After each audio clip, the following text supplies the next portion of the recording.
Hi friends, எல்லாருக்கும் வணக்கம். அன்பு ஒன்றே அனாதை சேனலில் இருந்து அம்மா உங்களை சந்திப்பதில் மிக்க மகிழ்ச்சி அடைகிறேன். இன்றைக்கி என்ன ரெசிபி செய்ய போகிறேன் தெரியுமா? மைதா அல்வா. இந்த அல்வா சுலபமாக செய்யலாம். வாங்க வீடியோக்குள்ளே போகலாம். ஒரு கப் மைதா மாவு, அதே கப்பில் ஒரு கப் தண்ணி நல்லா கரைச்சிடணும். கட்டியே இருக்கக்கூடாது. கொஞ்சம் சால்ட்டு சேர்த்துக்கங்க. சும்மா ஒரு பிச்சு போட்டால் போதும். டேஸ்ட்டுக்கு நல்லா கரைச்சிடணும். ஒரு துளி கூட கட்டி இருக்கக்கூடாது. நல்லா மிக்ஸ் பண்ணி பாருங்கள், ஒரு கட்டி கூட இல்லை பாருங்கள், நல்லா எடுத்துடணும். கரைச்ச மாவை ஒரு 20 நிமிஷம் மூடி வச்சுருங்க. அடுப்பில் அடிகனமான ஒரு பாத்திரத்தை வச்சு இந்த அல்வாவுக்கு ஒரு கப் மைதா மாவுக்கு 3 கப் ஜீனி போடுறேன் பாருங்கள். இப்போ கடாயில் நான் 2 கப் ஜீனியும் 1 கப் தண்ணியும் தான் போட்டிருக்கேன். தனியாக 1 கப் ஜீனி எடுத்து வச்சுருக்கேன். அடுப்போட ஃப்ளேமை நல்லா கூட்டி வச்சுட்டு நல்லா அந்த சர்க்கரையை கிண்டி விடுங்க. நல்லா கிண்டிகிட்டே இருக்கணும். ஒரு கிண்ணத்தில் கேசரி பவுடர் கொஞ்சமாக கலந்து வச்சுக்கோங்க. உங்களுக்கு தேவைன்னா கேராமில்க்கு கூட பண்ணிக்கலாம். நல்லா மிக்ஸ் பண்ணி தனியாக எடுத்து வச்சுருங்க. இதை பாவு மாதிரியெல்லாம் காய்ச்சணுன்னு அவசியம் இல்லை. குலோப்ஜாம் பதத்துக்கு இருந்தாலே போதும். நல்ல பதத்துக்கு வந்துருச்சு. இப்போ மாவை கரைச்சி ஊற்றுவோம்.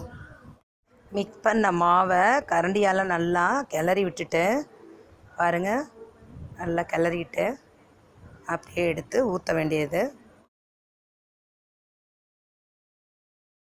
கொஞ்சம் கொஞ்சமாக தான் ஊற்றணும். வேகமாக சாய்ச்சிடக்கூடாது. அப்போ தான் கட்டி விழுகாமல் விழுகும். பாருங்கள், ஒரு துளி கூட கட்டி விழுகக்கூடாது. நல்லா கிண்டிகிட்டே இருக்கணும். விடாமல் கிண்டணும். விடாமல் கிண்டிடுங்க. கொஞ்சம் கொஞ்சமாக சேர்த்ததை பாருங்கள் எப்படி இருக்குன்னு நல்லா கிளறி விடுங்க. நல்லா மசிச்சு விட்டுட்டே இருங்க. சுற்றி கரண்டி விட்டு கிண்டிகிட்டே இருக்கணும். கைவிடாமல் கிண்டிகிட்டே இருக்கணும். ஆமாம், 1 கப் ஜீனி எடுத்து வச்சேன்ல, அதை இப்போ கொட்டிட்டேன் பாருங்கள். நல்லா கிளறி விடணும். அடுப்பு ஃப்ளேமை நல்லா குறைச்சி வச்சுருங்க. சிம்மில் தான் இருக்கணும். ரீஃபண்ட் ஆயிலும் நெய்யும் சம அளவு கலந்து அப்பப்போ கொஞ்சம் கொஞ்சமாக ஊற்றிக்கிட்டே இருக்கணும். நல்லா கிளறி விடணும். அப்போ தான் அடிப்பிடிக்காது. இப்போ கேசரி பவுட்ரு கலந்து வச்சுருந்தோம் பார்த்தீங்களா, அதை ஊற்றிடுவோம். ஊற்றியாச்சு. நல்லா மிக்ஸ் பண்ணுங்கள்.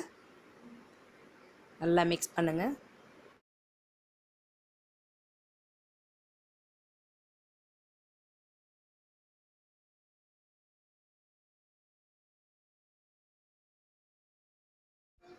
நல்லா கிளறி விட்டுக்கிட்டே இருக்கணும்.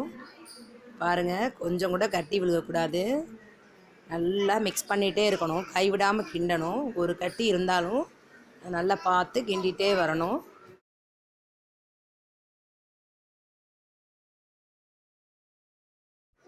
பாருங்கள் எப்படி கலர் மாறிடுச்சுன்னு. டேஸ்ட்டு திருநெல்வேலி அல்வா மாதிரியே இருக்குங்க.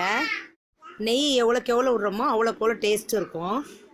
பாருங்கள் எவ்வளோ அருமையாக இருக்குன்னு சொல்லிட்டு பாருங்கள்.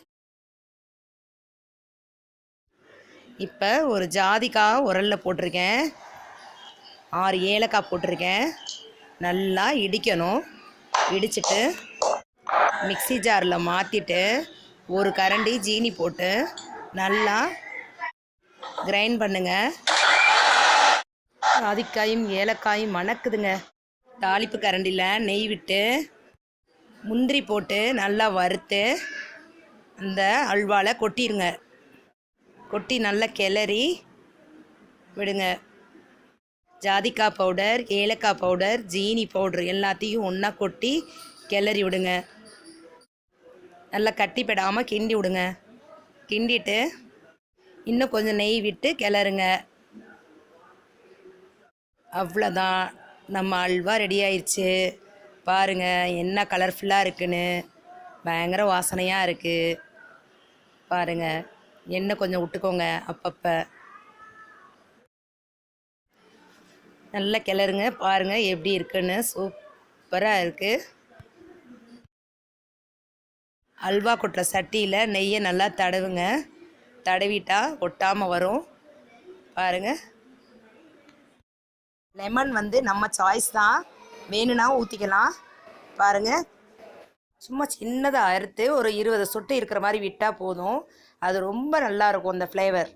அல்வாவை பவுலில் கொட்டிடுவோம். டேஸ்ட் பார்ப்போமா? சூப்பராக இருக்கு.